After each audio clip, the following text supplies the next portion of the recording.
why he starts sounding like a broken record. But you know, for the first time in our nation, the federal government, Capitol Hill, has passed a piece of legislation that has required every citizen in this country to buy something. They're not allowed to do that. They can't force you to buy anything. It's unconstitutional. I feel like saying, let's all say this together now. It's unconstitutional.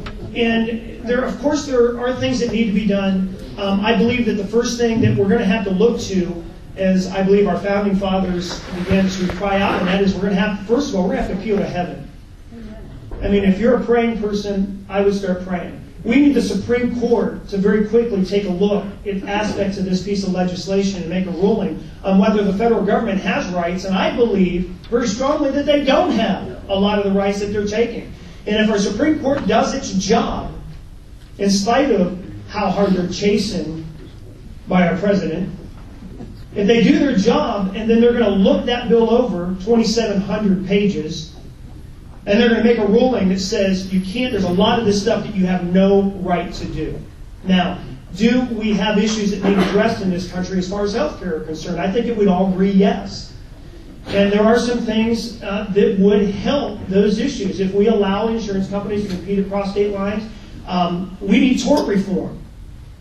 That means we need representatives that are willing to go to war with lawyers. 80% of Capitol Hill, of the House of Representatives, are attorneys.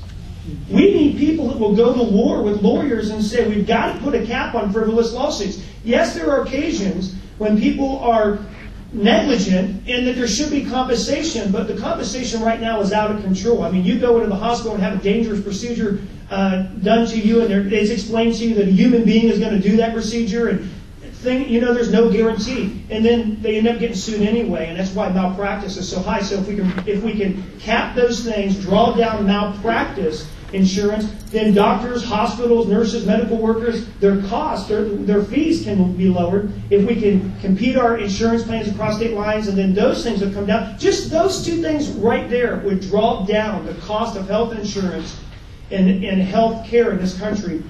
Could be 20 or 25% by some expert standards. And so this is a serious issue. It's one that we do have to take a hard look at. But I think that the other aspect that we do need to remember, I mean, I understand prescription drugs are expensive. But you know, if you lived in a Mideastern country, if you lived in a nation that hated America, and you got really sick, deathly sick, and you could afford it, people that hate our country come here for health care.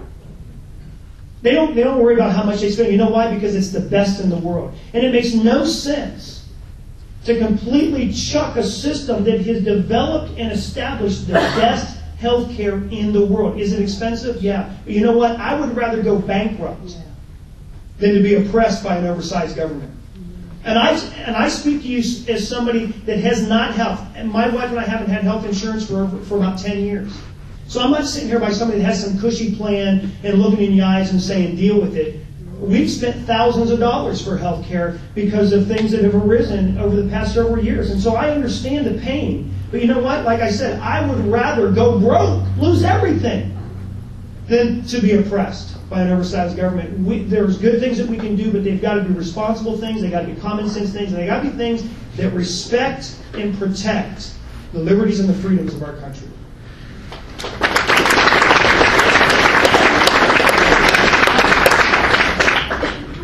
The largest county in our district is Tuscarawas County. It's also the largest Democrat county in our district.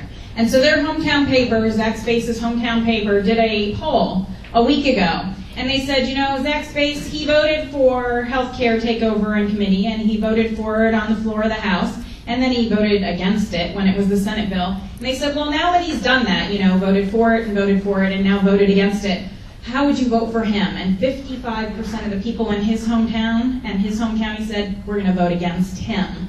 So you guys are informed, you know what's going on. I don't need to inform you that the healthcare takeover was wrong for our district and wrong for our nation. You know, Caterpillar came out, they said healthcare reform is going to cost them $100 million in the first year alone. Anybody want to explain to me how that's helping our economy, our jobs, or helping you get better healthcare? Because the answer is it's not.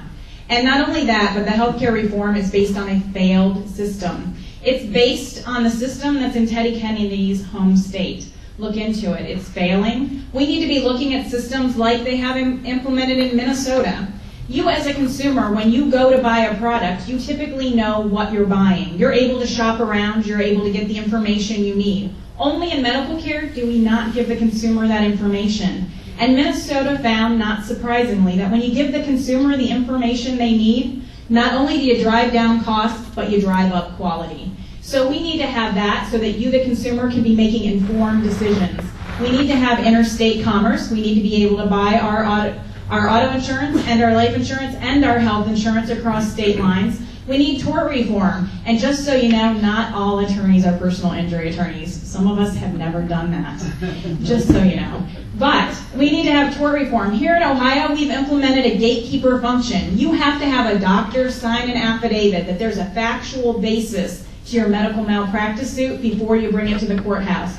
It's dramatically reduced the number of junk lawsuits. We need to be looking at legislation like that is already working, because we can drive down costs by using successful policies instead of failed policies. So that's what we need to get somebody in who's going to understand that. There's some good ideas. One good idea that I'm aware of in the healthcare reform, and that's right now 7 million uninsured are 18 to 25. Allowing them to stay on their parents' insurance is low cost, and yet it saves us a lot of money. That is a good proposal, and it could probably be tweaked and left in there. But overall, it needs to be repealed, and if we can't repeal it, we certainly need to reform it, and first and foremost, go to the constitutional parameters and look at the fact that you can't take over a sixth of the economy, you can't force the consumers to buy a product, and when we start putting those constitutional limitations on it, it's going to get scaled way back.